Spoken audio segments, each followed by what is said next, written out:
জয়গুরু। ওম শ্রী পরমাত্মনে নমঃ। সকলকে জানাই শুভেচ্ছা এবং যথাস্থানে প্রণাম। কুম্ভ স্নানে পাপ দূর হয় এবং পুণ্য সঞ্চয় হয়, এ নিয়ে হয়তো আমাদের অনেকের মনেই নানান প্রশ্ন জাগে যে পুণ্য স্নানে অর্থাৎ এই কুম্ভ স্নানে কিভাবে পাপ দূর হয় এবং পুণ্য সঞ্চয় হয়।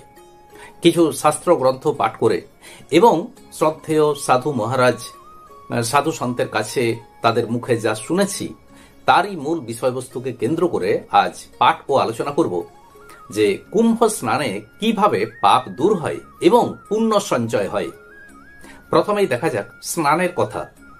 আমাদের শরীর সুস্থ রাখার জন্য সঠিক সময়ে স্নান, সঠিক সময়ে আহার, এগুলো তো আমাদের প্রয়োজন। আমাদের শরীর যদি সুস্থ থাকে তখন যে কোনো স্নানের পর, বাড়িতেই হোক, পুকুরে হোক, নদীতে হোক, স্নানের পর আমরা শরীরে মনে একটা আলাদা ফ্রেশনেস অনুভব করে থাকি। অর্থাৎ নিত্য নৈমিত্তিক দিনে আমরা যে স্নান করি সেই স্নানের পর আমরা শরীরে মনে একটা আলাদা তৃপ্তি অনুভব করি। এখন দেখা যাক কুম্ভ স্নানের কথা। আমরা জানি যে কুম্ভ মেলা ভারতবর্ষের 4টি বিশেষ স্থানে অনুষ্ঠিত হয়। আর এই কুম্ভ মেলা প্রাচীন যে সমুদ্র মন্থনের কাহিনী রয়েছে, পুরাণে যে সমুদ্র মন্থনের কাহিনী রয়েছে, সেই সমুদ্র মন্থন কাহিনীর সাথে যুক্ত। প্রয়াগরাজ, হরিদ্বার, নাসিক এবং উজ্জয়িনী, এই 4টি স্থানেই কুম্ভ মেলা অনুষ্ঠিত হয়। আর এই 4টি স্থানের মধ্যে প্রয়াগরাজে কেবলমাত্র পূর্ণ কুম্ভ এবং মহাকুম্ভ অনুষ্ঠিত হয়। তাই প্রয়াগরাজ হল তীর্থরাজ। এখানে গঙ্গা, যমুনা এবং অদৃশ্য সরস্বতী নদীর মিলন ঘটেছে। আমরা জানি যে যে কোনো নদীর সঙ্গম স্থলে একটা বিশেষ শক্তি কাজ করে। কুম্ভ মেলার সময় চন্দ্র, সূর্য এবং বৃহস্পতির বিশেষ জ্যোতিষীয় অবস্থার কারণে এই সমস্ত স্থানে একটা বিশেষ মহাজাগতিক শক্তি জাগ্রত হয়ে ওঠে। আর অসংখ্য সাধু সন্ত, লক্ষ লক্ষ ভক্ত পুণ্যার্থীদের সমাগমে এই কুম্ভ মেলার চারপাশ একটা আলাদা কালেকটিভ এনার্জিতে ভরপুর হয়ে ওঠে। এই সমস্ত সাধু সন্তেরা কুম্ভের জলে স্নান করে থাকেন। লক্ষ লক্ষ ভক্ত পুণ্যার্থী তারা এই জলে স্নান করেন, যার ফলে এই জলের মধ্যেও একটা কালেকটিভ এনার্জি সঞ্চিত হয়। আর সেই জলে আমরা যখন স্নান করি তখন সেই কালেকটিভ এনার্জি আমরাও কিছুটা লাভ করে থাকি। অর্থাৎ সেই কালেকটিভ এনার্জির দ্বারা আমরাও কিছুটা জারিত হই। এবার পাপ কিভাবে দূর হয় এবং পুণ্য কিভাবে অর্জিত হয়। আমরা জানি যে একটা কথা আছে, যার যেমন ভাব তার তেমন লাভ।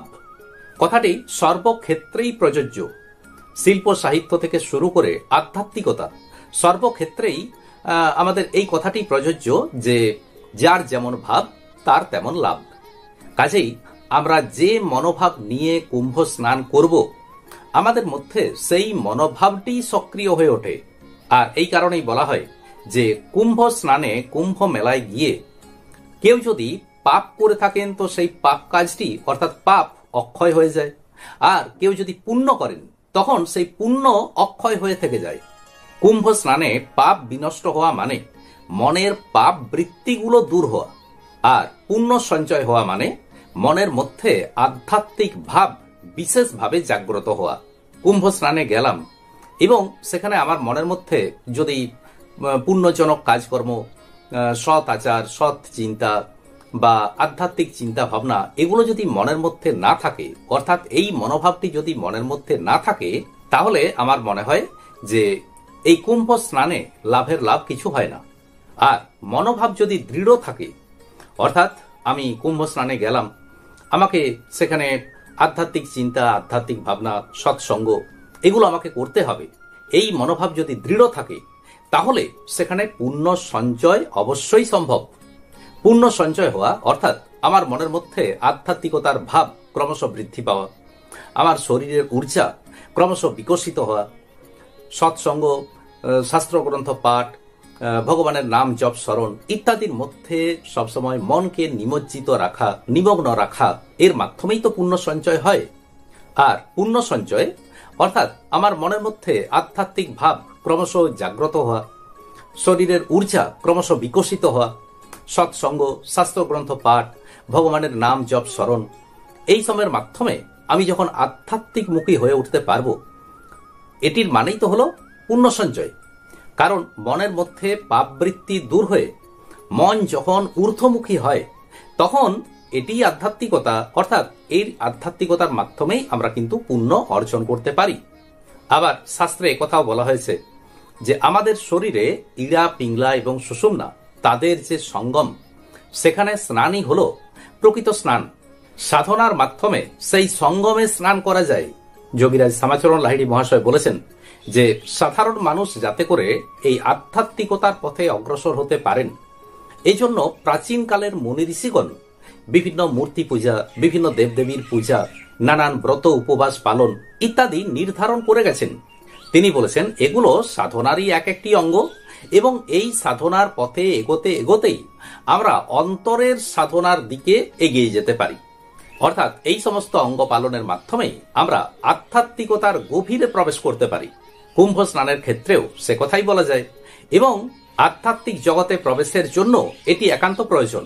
অর্থাৎ কুম্ভ স্নান একান্ত প্রয়োজন, কারণ কুম্ভ স্নানে মনের পাপবৃত্তি দূর হয়।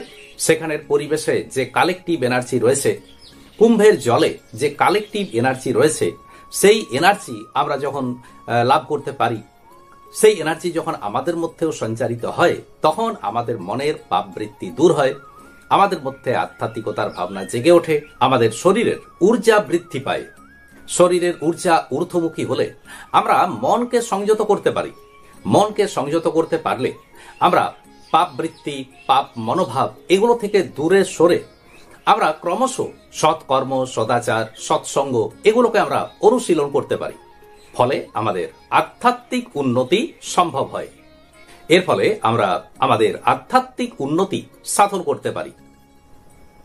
আজ এই পর্যন্তই। নমস্কার।